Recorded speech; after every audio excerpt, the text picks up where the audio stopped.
많은 백성이 가며 이르기를 오라 우리가 여호와의 산에 오르며 야곱의 하나님의 전에 이르자. 그가 그의 길을 우리에게 가르치실 것이라. 우리가 그 길로 행하리라 하리니 이는 율법이 시온에서부터 나올 것이요 여호와의 말씀이 예루살렘에서부터 나올 것임이니라. 아멘.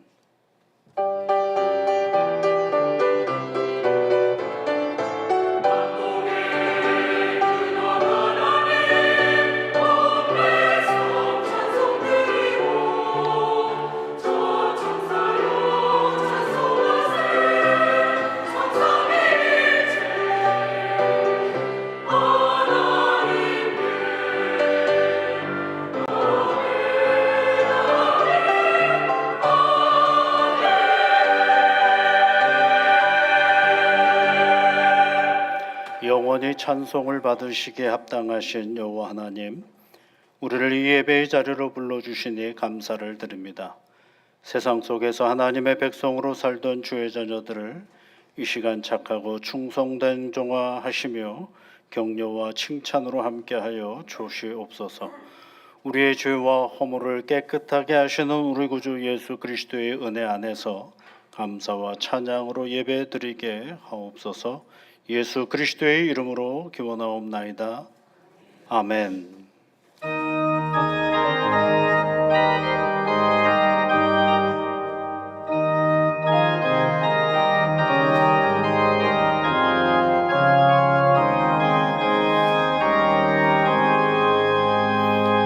만입이 내게 있으면 그 입다 가지고 내 구주 되시는 종을 늘 찬송하겠네. 내 은혜로신 하나님 날 도와주시고 그 크신 영광 넓히며 알게 하소서. 내 주의 귀한 이름이 날 위로하시고 이 귀의 음악 같으니 잠이라 되도다. 내 죄의 권세 깨뜨려 흑열 바꾸시고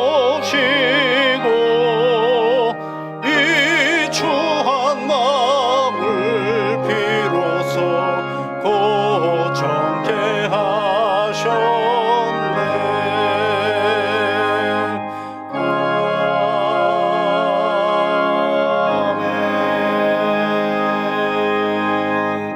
아멘. 교동문은 15번입니다.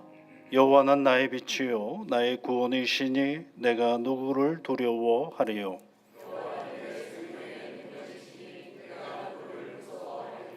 악인들이 내 살을 먹으려고 내게로 왔으나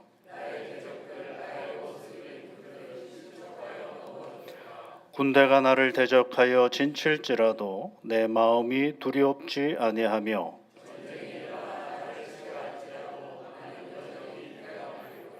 내가 여호와께 바라는 한 가지 일 그것을 구하리니 곧 내가 내 평생에 여호와의 집에 살면서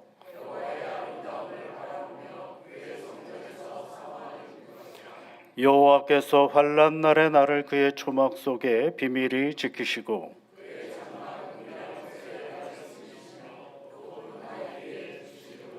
이제 내 머리가 나를 둘러싼 내 원수 위에 들리리니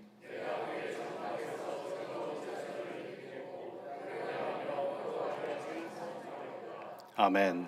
사도신경으로 우리의 신앙을 함께 고백하겠습니다. 나는 전능하신 아버지 하나님 천지의 창조주를 믿습니다. 나는 그의 유일하신 아들 우리 주 예수 그리스도를 믿습니다.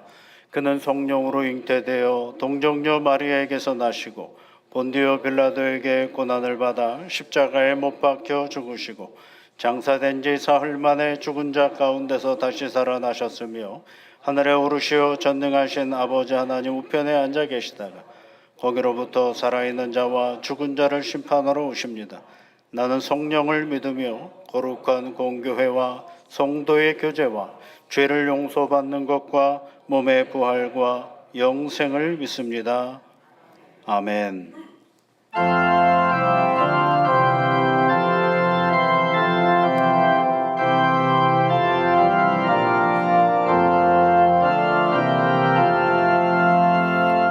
날 구원하신 예수님 영원히 찬송하겠네.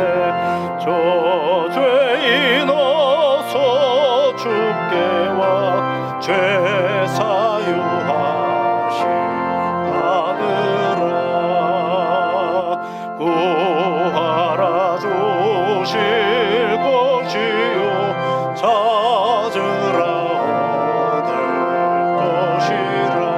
죄 중에 상한 영혼을 주 온전하게 하시네. 주 우리 죄로 인하여 피 흘려 죽으셨으니 주밖에 없는 사랑을 만 백성 알게 전하세. 주 예수 사랑 못 잊어 나 항상 눈물 흘리네. 이 세상 어디 가든지 나 주만 생각합니다. 종마른 자의 샘에와 영생의 물을 마시라. 내 주를 사랑한데도 늘 맘에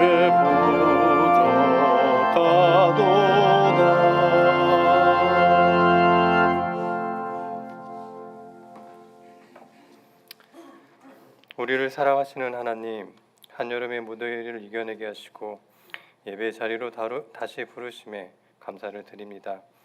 이 예배가 하나님의 사랑을 다시 확인하고 하나님에 대한 우리의 사랑 또한 다시 확인할 수 있는 시간이 되도록 인도하여 주시옵소서. 다만 여름의 태양빛을 막아준 구름이 지나갔다고 바로 불평하는 우리들인데 잠시의 기다림과 인내를 갖지 못한 조급한 우리를 용서하시고 하나님의 사랑 또한 조급함으로 갈구하고 불평하진 않았는지 뒤돌아보게 하여 주시옵소서. 하나님, 우리는 점점 즉답을 요구하는 세상에 살고 있습니다. 묻고 바로 답을 받아야 안심이 되는 세상입니다. 우리가 보는 영상조차 잠깐의 만족을 주고 사라지는 짧은 것들에 점점 중독되고 있습니다. 우리의 마음은 언제나 분주하고 조용히 머무는 법을 잊은 듯합니다. 핸드폰 화면을 넘기듯 하나님의 응답은 묵상되지 않은 채 쉬이 넘겨지고 AI에게 답을 구하듯 주님께도 그냥 답을 구하고 있는 건 아닌지 다시 생각해 봅니다. 우리의 기도가 나의 소리를 줄이고 분주한 생각을 잠재우고 그저 잠잠히 주님의 임재 앞에 머무는 일이 아니라 그저 묻고 답을 받는 시스템은 아니었는지 돌아봅니다. 너희는 가만히 있어 내가 하나님됨을 알지어다 하신 그 말씀 앞에 오직 주님 한 분 앞에 가만히 머무는 법을 다시 가르쳐 주시옵소서. 예배의 자리가 기도의 자리가 노력의 자리인 양 그저 응답을 받기 위한 의지와 분주함이 되지 않도록 하여 주시고 기다림에 지치거나 침묵에 불편해하고 응답 없는 시간들을 견디지 못한 채 다른 위로와 다른 소리들로 그 자리를 채우지 않게 하여 주시옵소서. 나의 힘, 나의 계획, 나의 능력, 나의 목소리로 주님 앞에 서는 것이 아니라 잠잠히 가만히 있어 하나님 됨을 알게 하여 주시옵소서.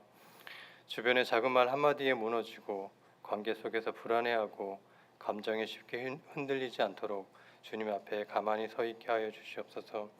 하나님의 시간을 기다리지 못하여 기도의 자리를 다른 무엇이 차지하는 일이 없도록 다시 무릎 꿇게 하여 주시옵소서. 하나님, 우리는 뭔가 특별한 일을 해야 하고 특별한 기도와 화려한 예배, 요란한 찬양이 우리를 변화시키고 만족시킬 수 있다고 생각하지만 소란스럽지 않고 그저 묵묵히 매일을 성실하게 살아내는 것만으로도 다른 이의 마음을 구할 수 있음을, 그저 매일매일 묵묵히 기도하고 찬양하고 말씀 보는 것들이 주님을 증거하는 것임을 알고 그것들을 따라가는 우리가 되게 하여 주시옵소서.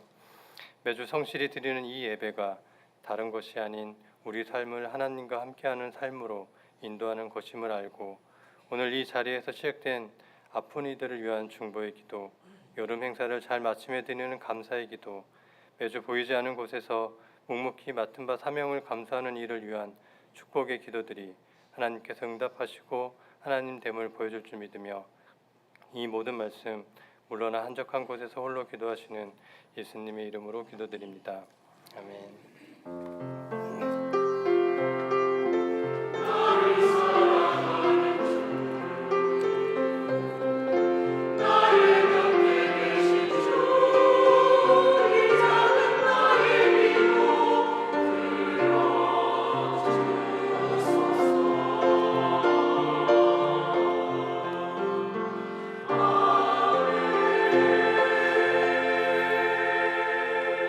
이 시간 한 마음으로 우리 주님께서 우리에게 가르쳐 주신 기도를 함께 드리겠습니다. 하늘에 계신 우리 아버지, 아버지의 이름을 거룩하게 하시며 아버지의 나라가 오게 하시며 아버지의 뜻이 하늘에서와 같이 땅에서도 이루어지게 하소서.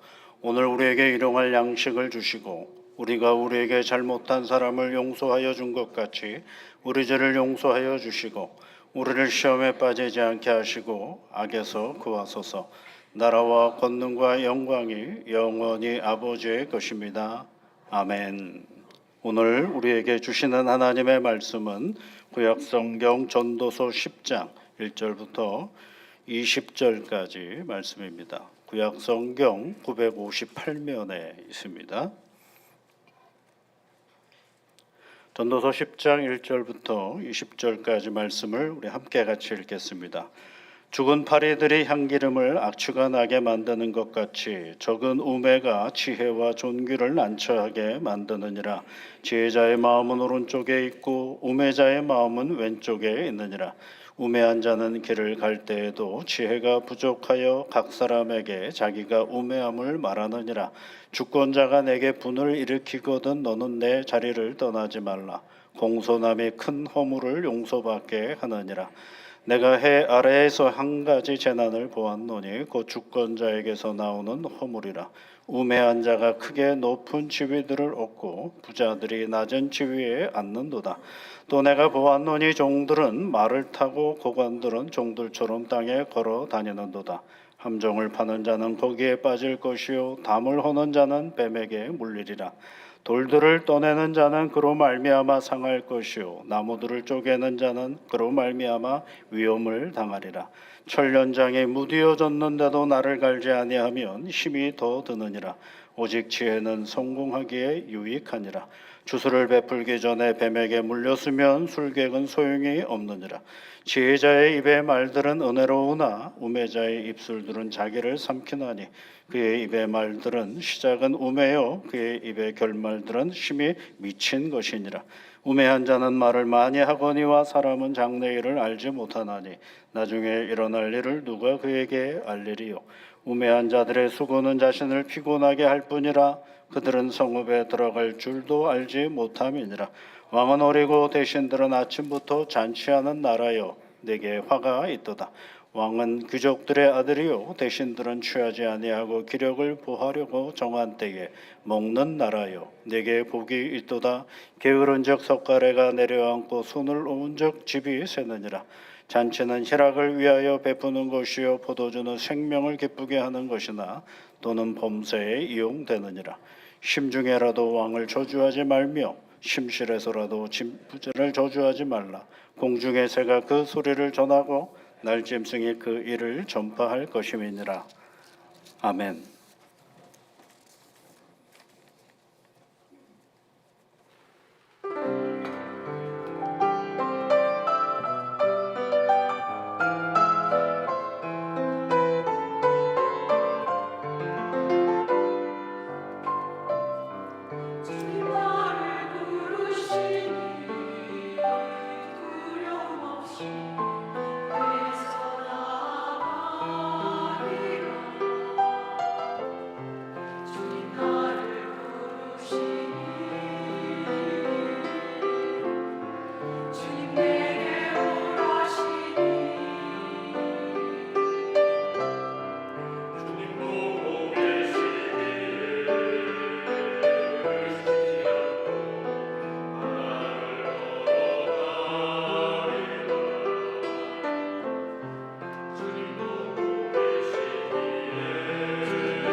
다시 또 전도서의 말씀을 읽었습니다. 전도서에 등장하는 하나님은 히브리어로는 엘로힘이라는 단어를 씁니다. 보통 야훼라는 말을 많이 쓰기도 하거든요. 근데 전도서는 엘로힘이라는 단어로 하나님을 표현을 합니다. 야훼라는 말은 여호와는 구원이십니다. 그런 뜻을 가지고 그러니까 구원하시는 하나님, 우리를 구원하시고 구속하시는 하나님의 이야기를 할 때는 야훼라는 말을 쓰죠. 주로 출애굽기에 많이 등장하는 단어입니다. 엘로힘이라는 단어는 창조주 하나님을 얘기하는 것입니다. 하나님은 이 세상을 창조하시고 이루어 가시는 이 모든 일들 속에 세상은 어떻게 돌아가고 있는가를 잘 살피면서 우리에게 세상 속의 지혜를 알려주는 그런 책이 전도서에 있는 말씀이죠. 특별히 오늘 여러분 성경을 읽으면서 어떤 단어를 많이 읽으셨나요? 가다가 보면 우매하다. 조금 읽다가 보면 우매하다. 계속 읽으면 우매하다. 자꾸 우매하다라는 얘기가 많이 나오죠. 1장부터 20장까지 이 전도자가 세상을 관찰하면서 보니까 인간이 하는 짓들이 가만히 보니 다 우매하더라라는 얘기를 해주고 있는 것입니다. 궁금하지 않습니까? 인간이 얼마나 똑똑한데요. 그렇죠? 그런데 왜 전도자는 이 똑똑한 인간들이 살아가는 이 세상 속에 우매함을 보고 발견한 것일까? 왜 우매하다라고 얘기하는 것일까? 그 이야기를 꾸준히 해보면서 그런데 사실은 우매하다라는 것을 알아야 지혜가 시작된다라는 것도 우리에게 알려주는 장면이 바로 20장, 오늘 읽었던 10장의 전체적인 이야기인 것입니다. 사람은 참 똑똑합니다. 그런데 그 사람들이 만들어 놓은 그 똑똑함 속에는 누구를 제대로 이해를 하지 못한 우둔함이 있느냐 하면 하나님의 창조 세계를 이해하지 못한 우둔함이 거기에 늘 있죠. 우둔함, 우매함, 어리석은 이런 말들이 다 성경에 많이 등장을 합니다. 여러분 우리는 잘 알고 있습니다. 날개 그러면 이것은 하늘을 나는 데 필요한 그런 도구라고 생각을 합니다. 그래서 날개를 제대로 쓰지 못하는 동물들을 보면 좀 퇴화가 됐구나 또는 열등하구나 이렇게 생각을 하는 거죠. 그래서 우리 여러분 펭귄을 보면 펭귄의 걸음걸이나 이런 걸 보면서 많이 우습고 그다음에 잠깐 좀 모자란 게 아닌가라는 생각을 해볼 때가 있죠. 그래서 쉽게 펭귄을 우습게 생각하는 그런 새로 생각을 합니다. 그런데 날아다니는 것이 먹이를 잡는데 아무런 도움이 되지 않는 펭귄의 삶의 터전인 남극 대륙에서는 날아다녀봐야 아무 소용이 없거든요. 그런데 이 생명의 역사는 날아다녀야 될 그 날개를 가지고 바닷속으로 들어가는 놀라운 일을 행하고 있는 것입니다. 바닷속에서 이 펭귄은 정말 우리가 상상한 이상으로 놀라운 일들을 해내는 것을 보게 되는 것입니다. 생명의 효능성을 얼마나 넓혔는지를 알 수가 있는 것입니다.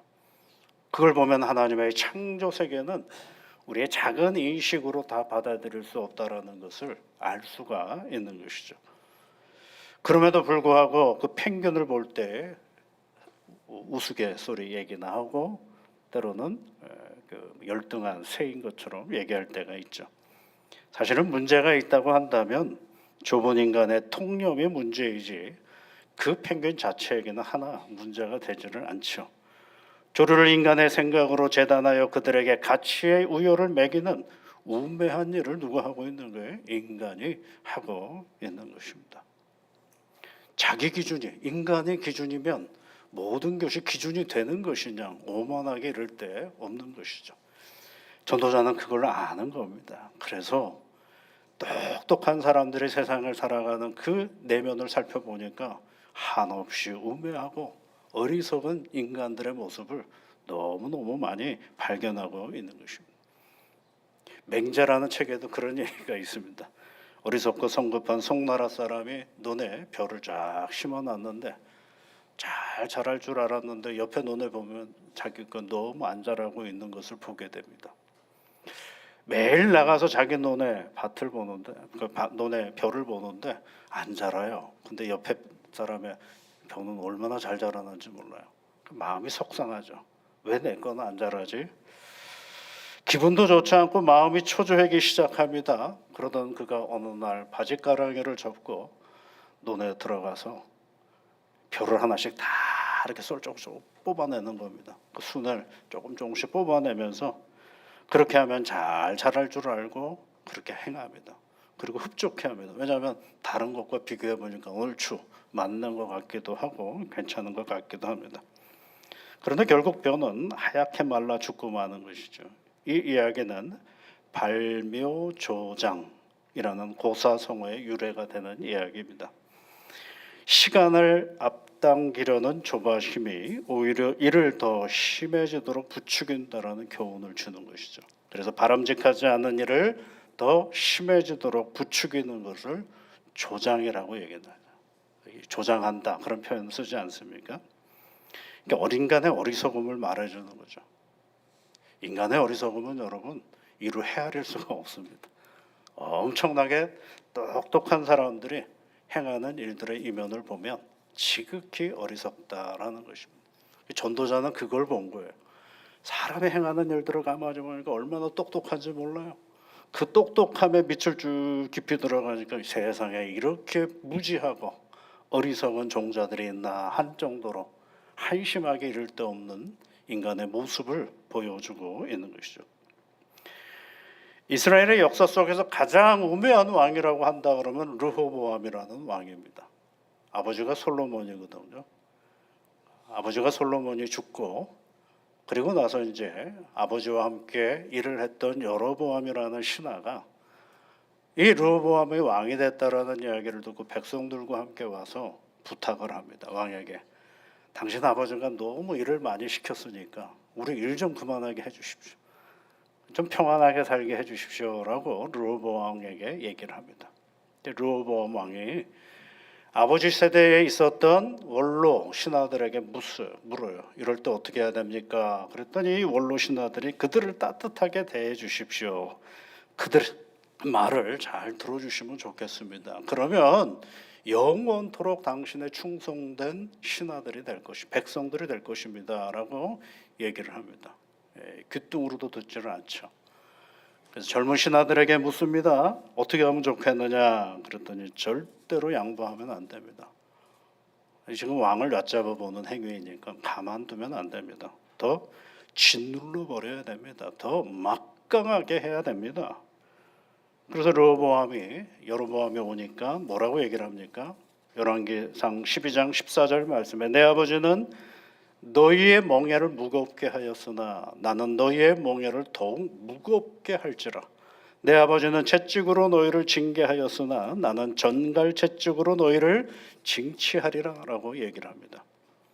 열왕기상 12장 14절에 있는 말씀이죠.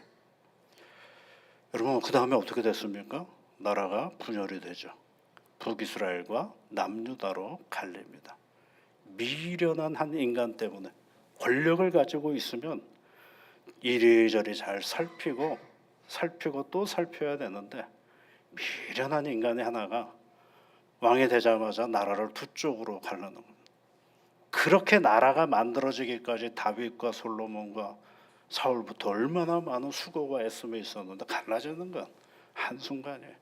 그런데 르호보암 밑에 있었던 지파는 유다 지파 하나, 나머지 지파는 다 여로보암을 쫓아나가는 것입니다. 우두남의 극치라고 할 수가 있는 거죠. 힘을 가지고 있으면 뭐 합니까? 미련하여서 나라를 반쪽이 뭡니까? 아예 그냥 갈라져 버리게 만드는 일을 해버리고 마는 것이죠. 역사학자 중에 바바라 터크만이라는 사람이 있는데요. 독선과 아집의 역사라는 두 권의 책을 썼습니다.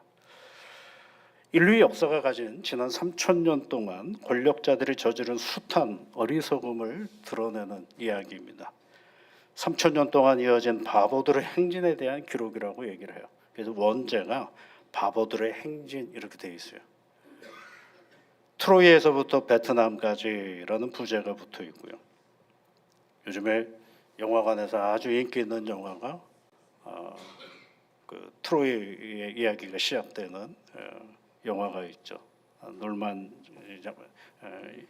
감독이 만든 영화죠. 그 이야기 속에 트로이에 대한 이야기가 나옵니다. 그 영화 속에 트로이 여러분 잘 아시지 않습니까? 트로이라는 나라가 승리를 했는데 그 승리의 전리품이라고 할 수 있는 목마를 나라 안으로 집어넣으면서 곧바로 이제 그 트로이 안에 있는 그리스 군대가 다 나옴으로 인해서 트로이가 멸망하는 그런 이야기죠. 이틀 때의 트로이의 왕이 누구냐면 프리아모스라는 사람인데 승리에 도취하여서 하지 말라는 그 짓을 해가지고 그 트로이 목마를 집어넣는 바람에 나라가 망하고 마는 거죠. 굉장히 여러분 우리는요 똑똑한 사람들인 것 같지만 잊지 말아야 됩니다.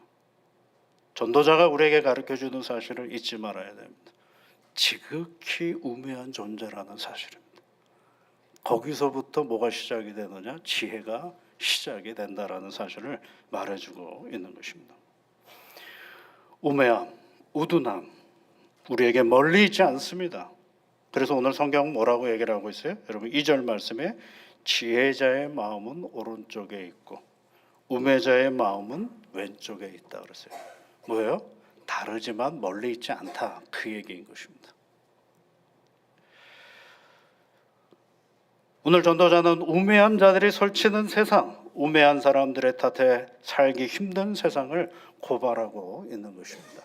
그래서 오늘 1절부터 15절까지 말씀해 보면 이렇게 해서 쭉 나가다가 우매한 자 얘기들을 계속 이야기하고 있고 16절 이하를 보면 갑자기 왕 얘기가 나오고 통치자, 주권자 이런 단어들이 나옵니다. 그 얘기 뭐예요? 보통 모두가 다 우매한데 특별히 우매하면 누가 더 큰일이냐면 권력을 가진 인간이 우매하면 세상은 난리가 난다라는 사실을 우리에게 얘기해 주고 있는 것입니다.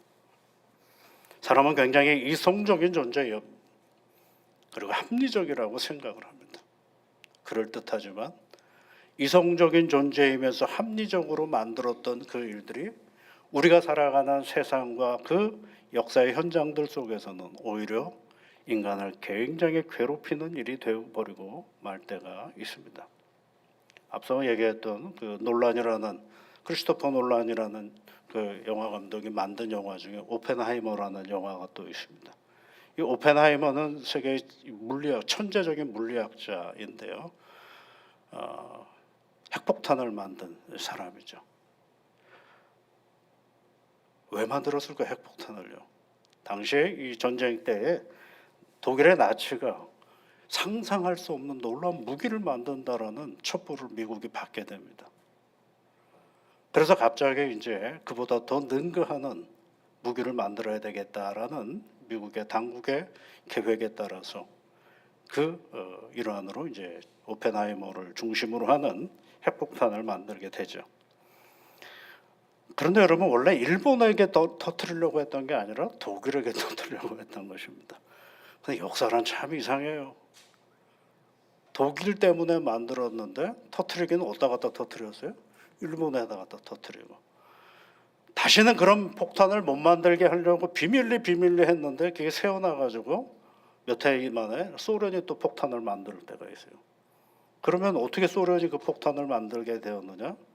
오펜하이머와 함께 근무했던 과학자 중에 푹스라는 사람이 모든 그 정보를 소련에다 갖다 집어넣어주고 마는 거죠. 그러니까 여러분 똑똑함이 있고요. 미련함 밑에 또 미련함이 있는 게 우리가 가는 세상이죠. 나중에는 이 오펜하이머는 어떤 사람이 되는 천재 물리학자였음에도 불구하고 미국의 간첩으로 몰리는 사람이 되어버리고 맙니다. 그래서 나중에는 그가 파멸에 대한 죄책감 때문에 굉장히 시달리는 사람이 되어버리고 말아요. 똑똑해가지고 만든 건데 그 똑똑함이 자신의 우매함의 자리로 바뀌어가는 것들을 보게 되는 것입니다. 전도자는 지금 그 얘기를 해주는 거예요. 한 절 한 절인 연결이 되지는 않지만 20절까지는 서로 내용이 연결되는 이야기들은 아니지만 그 전체적인 흐름은 인간은 얼마나 우매한 존재인지를 잘 설명해 주고 있는 것입니다. 여러분 똑똑하십니까? 우매하십니까? 똑똑하고 지혜롭다 그러면 기분이 좋으시죠. 사람이 이렇게 어리석어 그러면 기분이 별로 안 좋으시죠. 좋아할 일 아닙니다, 여러분. 똑똑합니다. 하나 좋아할 일 아닙니다. 우매합니다라고 얘기한다고 그렇게 나빠할 일도 아닙니다. 우리가 살아가는 그때그때의 처한 상황에 따라서 그 지혜가 우매한 자리로 갈 수도 있고 가장 우매했던 행위가 지혜의 능력을 발휘하는 때가 있는 것 또한 우리가 살아가는 세상인 것입니다. 우매함의 특징이 뭘까요, 여러분? 오늘 전도자는 쭉 얘기하는 가운데 몇 구절을 통해서 우매함의 특징에 대해서 얘기해 주고 있습니다. 크게 보면 3절에 있는 말씀을 한번 볼까요, 여러분? 우매한 자는 길을 갈 때에도 지혜가 부족하여 각 사람에게 자기가 우매함을 말하느니라. 그래서 여기 특징이 있어요. 우매함의 특징. 자기의 우매함을 말하지 않으면 누가 알아요? 아무도 모르죠. 나의 우매함을 내가 말하지 않으면 아무도 몰라요. 그런데 우매한 자는 무슨 짓을 한다는 거예요? 나 똑똑해. 나 좀 있어. 나 괜찮은 사람이야. 나 좀 배웠거든. 누가 얘기한다는 거예요? 자기가 다 흘리고 돌아다닌다는 거예요. 우매함을. 그것이 전도자가 말하는 우매함의 특징이에요. 다시 여러분 보세요. 우매한 자는 길을 갈 때에도 지혜가 부족하여 각 사람에게 자기가 우매함을 말하느니라. 누가 저 사람 우매해, 우두네라고 얘기하는 건 사실은 누구 때문인 거예요? 내가 다 얘기했기 때문이다라는 것을 얘기해주고 있는 것입니다. 여러분 13절 말씀을 또 한번 내려가 보십시오. 그의 입의 말들은 시작은 우매요 그의 입의 결말들은 심히 미친 것이니라. 그렇죠. 전도서에서 미쳤다라는 말은 정신이 나갔다가 아니라 미련하다라는 뜻을 가지고 있다고 말씀을 해요. 미련하다라는 거예요. 그러니까 자기가 했던 그 말들, 결말들이 뭐예요? 드러나는 어떤 결과들이 뭐예요? 지극히 미련한 일들이 일어나고 있다라는 것을 말해주고 있는 것입니다. 자기는 똑똑하다라고 생각을 했는데 나타나는 건 뭐예요? 미련한 결과를 만들어낸다라는 것입니다. 14절 15절 말씀을 한번 더 내려가 볼까요? 거기에 뭐라고 되어 있는가 한번 또 읽어보겠습니다. 우매한 자는 말을 많이 하거니와 사람은 장래일을 알지 못하나니 나중에 일어날 일을 누가 그에게 알리리요. 우매한 자들의 수고는 자신을 피곤하게 할 뿐이라 그들은 성읍에 들어갈 줄도 알지 못함이니라. 누가 피곤해요? 우매한 자가? 자기가 피곤하다라는, 너무 쓸데없는 일들을 많이 해가지고 자기가 피곤하다라는 것입니다.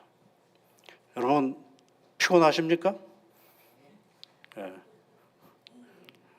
내가 혹시 피곤하다 그러면 한번 둘러보십시오. 내가 헛수고를 하고 있는 건 아닌가?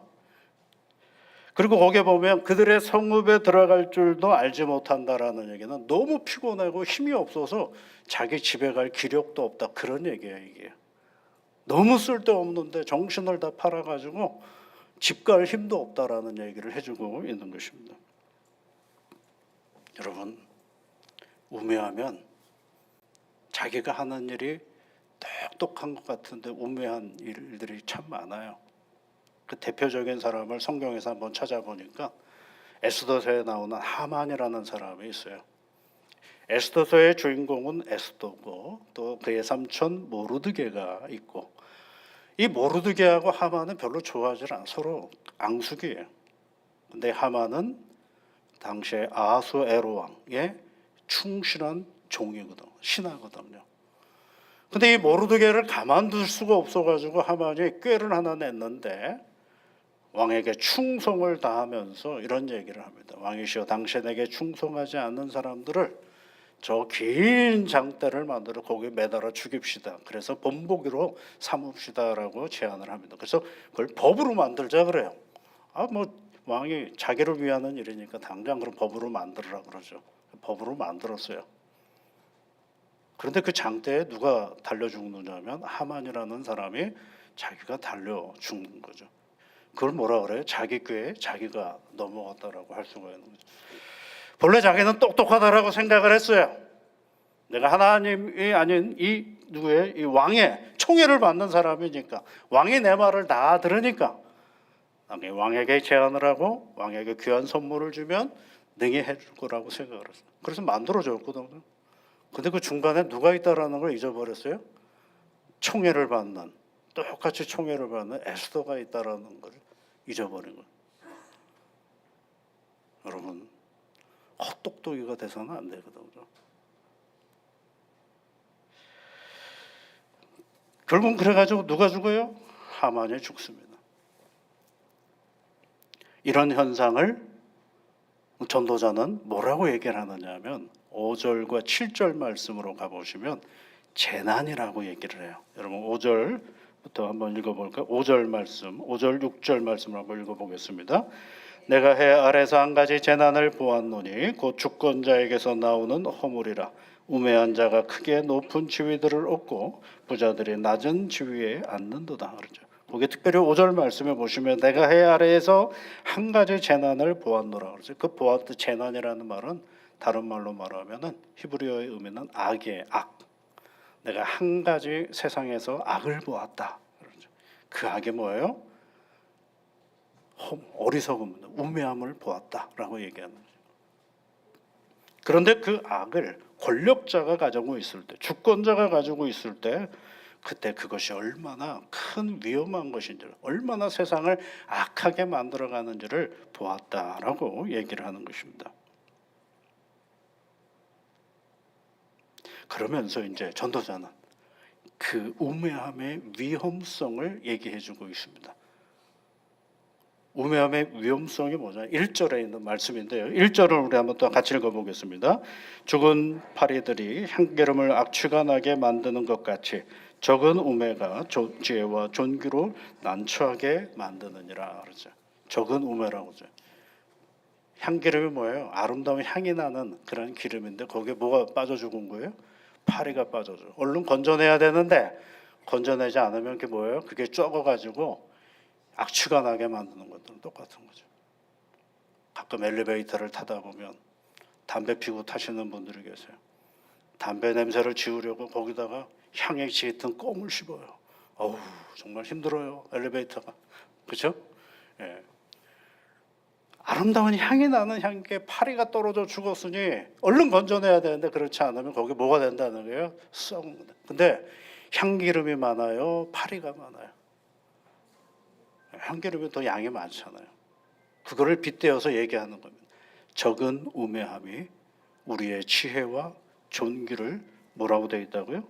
난처하게 만든다라고 얘기를 하고 있는 것입니다. 비록 작은 거지만 내가 쌓아놓은 모든 것들을 하루아침에 다 무너뜨릴 수 있다라는 사실을 얘기해주고 있는 것입니다. 여러분, 뭔가를 이루고 성취하는 일에 집중하는 것만으로 만족하시면 안 됩니다. 혹여 이것이 나의 또 다른 우매함으로 누가 무너뜨리는 거예요? 내가 무너뜨릴 가능성이 많은 사람이 누구예요? 바로 나라는 사실인 것입니다. 적은 우매라 그랬어요. 와, 대단한 영향력 아니겠어요? 적은 우매인데. 그런데 여러분, 성경에서 말하는 우매함, 어리석음 또는 우둔함, 이건 뭘 얘기하는 걸까? 그냥 내가 사람이 좀 미련한 것을 얘기하려고 하는 걸까? 결코 아닙니다. 우리는 생각보다 똑똑한 존재입니다. 지혜를 주셨고 또 삶의 경험들을 통해서 판단할 수 있고 여러 가지 형편들을 잘 정리할 수 있는 탁월한 능력을 가진 존재들입니다. 그걸 결코 무시할 수 없어요. 그럼에도 불구하고 전도자는 세상에서 우매함을 보았다라고 하는 이유는 뭘까요? 여기서 말하는 우매함은, 성경에서 말하는 어리석음, 우매함은 다른 것이 아닙니다. 그것은 하나님이 없다라고 말하는 태도, 생각을 얘기하는 거죠. 시편 53편 1절의 말씀이 뭡니까? 어리석은 자는 그 마음에 이르기를 하나님이 없다 하는도다. 그들은 부패하여 가증한 악을 행하며 선을 행하는 자가 없도다. 이렇게 되어 있습니다. 하나님이 없다라는 말도 사실은 되게 추상적인 언어입니다. 전도서의 이 시편에 있는 하나님이 없다라는 말은 그럼 뭘 얘기하려고 하는 걸까? 다시 다른 성경 잠언서에 있는 말씀에 가보면 잠언 14장 16절 말씀에 지혜로운 자는 두려워하여 악을 떠나나 그렇죠. 지혜로운 자는 두려워하여 악을 떠나나 어리석은 자는 방자하여 스스로를 믿느니라 그러죠. 그러니까 여러분 뭐예요? 어리석은 자가 누구냐면 자기를 믿는 사람이에요. 하나님이 없다라는 말은 그것은 하나님이 없는 것으로 끝나는 것이 아니라 누구를 믿는 것이냐면 자기를 믿는 존재를 얘기하는 것입니다. 어리석고 우매한 사람은 누구냐? 자기를 믿는다는. 여기는 자기를 믿지 마십시오. 하루에도 12번이 바뀌는 존재가 난데 뭘 믿습니까 나를? 아침의 생각과 저녁의 생각이 다른 존재인데 뭘 믿습니까? 방금 붙잡았던 것들을 살려고 붙여놓고선 뒤돌아서서 다시 놓는 게 난데 누구를 믿습니까? 그런데 생각보다 인간은 자기 존재를 믿는 존재라고 생각하는 인간들이 참 많아요. 그런데 아까 뭐라 그랬어요? 지혜자는 두려워하여 악을 떠난다 그랬어요. 지혜자는 뭐예요? 그것이 두려워요. 그래서 떠난다라고 얘기해주고 있지 않습니까? 이걸 대표적으로 표현해주는 시편에 있는 말씀, 시편 1편에 있는 말씀이죠. 여러분 복 있는 사람은 하고 시작하는 시편 1편에 있는 말씀이 어떻게 진행이 됩니까? 악인의 꾀를 따르지 않고 죄인의 길에 서지 않고 오만한 자의 자리에 앉지 않고 그리고 나서 뭐 하는 거예요? 주 여호와의 말씀을 주야로 묵상하는 자로다 이렇게 되잖아요. 그런데 우리는 이렇게 생각을 해요. 악인의 꾀의 자리에 있으면서 하나님의 말씀을 읽으면 죄인의 자리에 서 있으면서 하나님의 말씀을 읽으면 오만한 자리에 앉아 있으면서 하나님의 말씀을 읽으면 나는 괜찮다라고 생각하는 존재들이에요. 그런데 아니거든요. 그 자리를 떠나야 되는 거죠. 그 악을 두려워하여 떠날 수 있는 그 마음의 자리가 뭐예요? 지혜라고 전도서는 우리에게 가르쳐주고 있는 거예요. 지혜가 뭔지는 몰라요. 지혜는 그 상황과 형편에 따라 다 다르거든요. 그런데 반드시 우리가 알아야 될 것은 뭐냐? 여호와 하나님을 의지하며 그 자리에 서 있을 때 그때가 뭐가 되는 거예요? 지혜의 시작이 된다라는 것을 성경은 우리에게 가르쳐주고 있는 것입니다. 그래서 여러분 요셉이 보디발의 아내가 유혹할 때 어떻게 됐어요? 그 자리에 있어서 하나님 앞에 기도했나요? 어떻게 하셨어요? 도망갔잖아요. 두려워서 도망가야 되는 거예요. 악의 자리는. 그게 뭐예요? 지혜거든요. 그 다음에 나타나는 온갖 어려움의 자리가 있다 할지라도 그때마다 하나님이 뭐라 그러셨어요? 요셉과 함께 하신 하나님께서 요셉의 인생을 형통케 하셨다라고 말씀하시는 장면이 계속 등장하는 거죠. 반대로 여러분 다윗은 어땠습니까? 왕이 되어서 전쟁이 다 끝나고 나서 예루살렘 저녁에 쭉 나가서 옥상에 가보니까 웬 여인이 건너편에서 목욕을 하고 있어요. 그걸 봤어요. 본 걸 어떡하겠어요? 거기서 멈춰야죠. 그렇죠? 아름다운 여인이 목욕을 하는데 눈에 들어왔어요. 뭐 어떡하라고요? 눈을 감아야죠. 그렇죠? 근데 다윗은 사람을 그에게 보내요. 저 사람 누구냐라고 사람을 보내요. 멈춰야죠. 누구누구의 아내입니다. 그랬으면 멈춰야죠. 그런데 다시 사람을 보내어서 그를 데려옵니다. 멈춰야죠. 멈추지를 못하니까 그 여인을 겁탈을 합니다. 멈춰야죠. 멈추지를 못하니까 벌어진 일 앞에 그의 남편도 죽입니다. 멈춰야죠. 멈추지를 못하니까 그 다음에 그 우리아와 함께 우리아의 아내 태어난 첫 번째 아이가 또 죽죠. 미련함의 극을 달래는 것입니다, 여러분. 그 자리에 그대로 있으면서 지혜를 아니에요. 그것이 하나님의 뜻과 맞지 않는다라면 버려야죠. 가지를 말아야죠. 취하지를 말아야죠. 그것이 뭐예요? 지혜예요. 전도자는 그걸 본 겁니다. 세상에 똑똑하다고 하는 사람들, 믿음이 있다고 하는 사람들이 가만히 펼쳐서 발생하는 일들을 보니 세상에 이렇게 우둔하고 어리석은 일들이 많구나라는 것을 얘기하는 것입니다. 여러분, 지혜와 우매함의 차이는 있지만 거리는 가깝습니다. 차이가 있어서 그 차이로 지혜로움의 자리로 가면 놀라운 하나님의 은혜를 보지만, 한순간에 우매함의 자리로 가면 그것은 우리 인생을 나락으로 떨어뜨리는 결과를 만들어요. 그래서 오늘 전도자는 시작을 뭐라고 해요? 적은 우매가 지혜와 존귀를 뭐 한다고 되어 있어요? 난처하게 만든다라고 얘기하고 있습니다. 차이는 있지만 멀지는 않습니다. 그러니 우리가 해야 될 일이 뭘까요?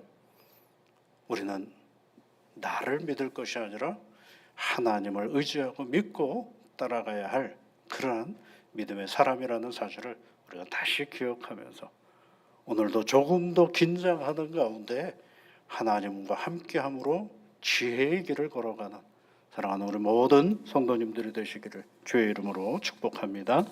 하나님 고맙습니다. 오늘도 우리에게 하나님의 말씀을 주십니다. 세상을 먼저 살았고 세상을 관찰하고 세상에 여러 가지 일어나는 현상들을 바라보았던 전도자가 오늘 우리에게 가르쳐 줍니다. 세상에는 참 우매한 일들이 많다.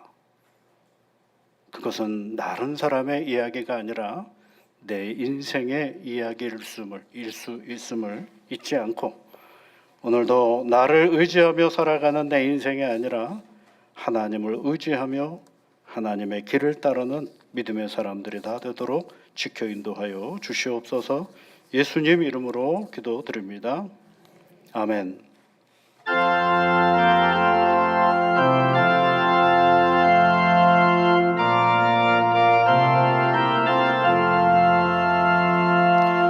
험한 시험물 속에서 나를 건져주시고 노한 풍랑 지나도록 나를 숨겨주소서. 주여 나를 돌보시사 거의 품어주시고 험한 풍까지 나도록 나를 숨겨주소서. 권세 능력 무한하사 모든 시험 이기고 풍랑까지 다스리는 주님 앞에 비오니 주여 나를 돌보시사 거의 품어주시고 험한 풍까지 나도록 나를 숨겨주소서. 죄악길에 빠진 이 몸 캄캄한데 헤매며 부르짖는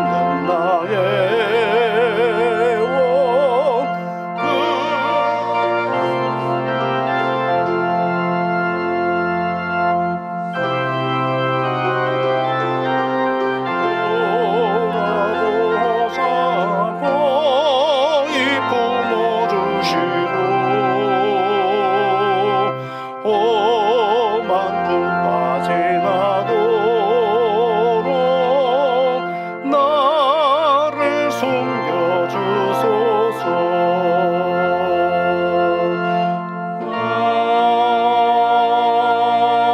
아멘.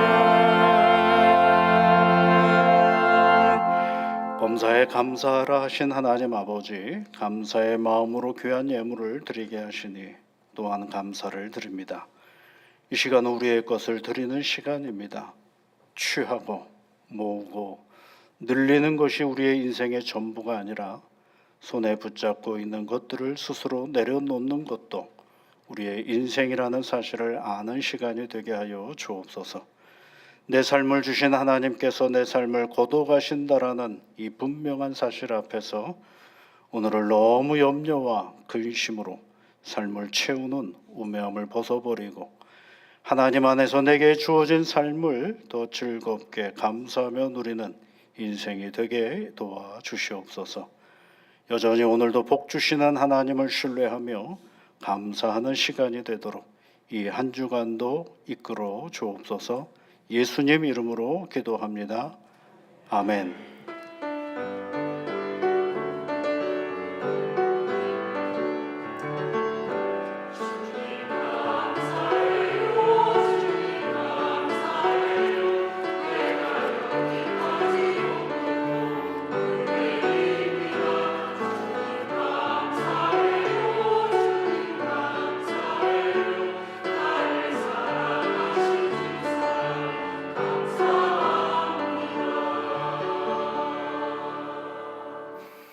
우리 옆에 계신 분들, 앞에 계신 분들 함께 인사 나누시면 좋겠습니다. 주님의 사랑과 은혜가 늘 함께 하시기를 바라고요. 특별히 오늘 교회에 함께 참여해 주신 모든 성도님들에게 감사드립니다. 교회 소식을 말씀을 드리면은요, 모임 광고가 있습니다. 잘 보시고 해당 사항들 참여하셔서 참여해 주시면 고맙겠고요. 기타 광고란에 보시면 또 남선교회 전국연합회 수련회 있는 것도 광고가 나갔습니다. 모든 행사들이 잘 진행이 되어줄 수 있도록 함께 기도해 주시면 고맙겠고요. 다음 주에 있을 장학금 전달식도 있습니다. 교우 소식란을 보시면 늘 산부 예배 때 반주를 해주셨던 박진주 집사님 이 가정에 예쁜 아기가 태어났습니다. 건강하게 산모와 아기가 잘 조리할 수 있도록 여러분 함께 기도해 주시면 고맙겠고요. 이번 주 토요일 날은 김영철 집사님, 신미아 권사님, 둘째 아들인 김찬수 청년이 결혼을 합니다. 오후 4시 50분에 결혼식이 있습니다. 함께 또 격려해 주시고 함께 참여해 주시면 고맙겠습니다. 김세명 장로님 지난 주간에 수술하신 이후에 지금 백병원에서 가려 중에 있습니다. 잘 회복이 될 수 있도록 여러분이 함께 또 기도해 주시면 고맙겠습니다. 그런 무더운 여름날에 그래도 많이 지나간 듯합니다. 아침 저녁으로 부는 바람이 시원하고 저는 참 좋습니다. 오늘도 땀은 났지만 시원한 계절이 온다는 건 참 좋은 일입니다. 차장단은 좀 이해가 되시나 봐요. 우는 거 보니까 가운을 입고 있으셔가지고. 여러분 새로운 날이 이제 9월 달에 다가오는데 시원한 계절에 더욱더 건강하게 잘 지내실 수 있기를 바랍니다. 우리 다 같이 자리에서 일어나셔서 458장 찬송 같이 하시겠습니다.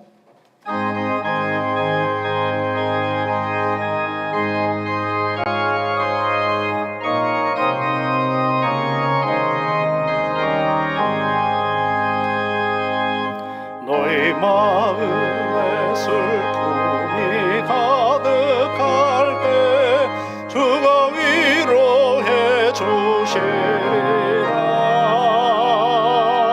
아침 해같이 빛나는 마음으로 너 십자가 지고 가라. 참 기쁜 마음으로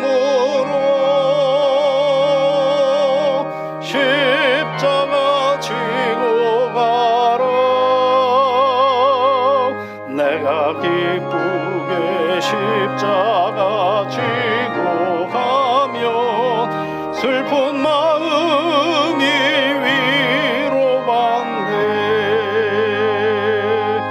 때를 따라서 주시는 은혜로서 바란 심령의 힘으로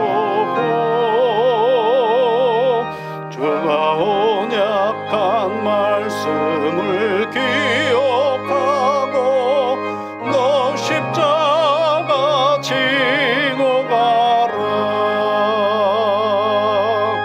참 기쁜 마음으로 십자가 지고 가라. 내가 기쁘게 십자가 지고 가면 슬픈 마음이 위로받네. 내가 맡은 일 성실히 행할 때에 주님 앞에서 상 받으리. 주가 베푸시는 은혜를 감사하며 너 십자가 지고 가라. 참 기쁜 마음으로 십자가 지고 가라. 내가 기쁘게 십자가 지고 가며 슬픈 마음이 위로받네. 예수 그리스도의 크신 은혜와 하나님의 사랑하심과 성령의 위로와 복주심이 오늘도 하나님께 예배를 드리고 세상 속에서 온전히 하나님을 의지하며 살아갈 것을 다짐하며 나아가는 모든 주의 자녀들 위해 지금부터 영원토록 함께 하옵시기를 축원하옵나이다. 아멘.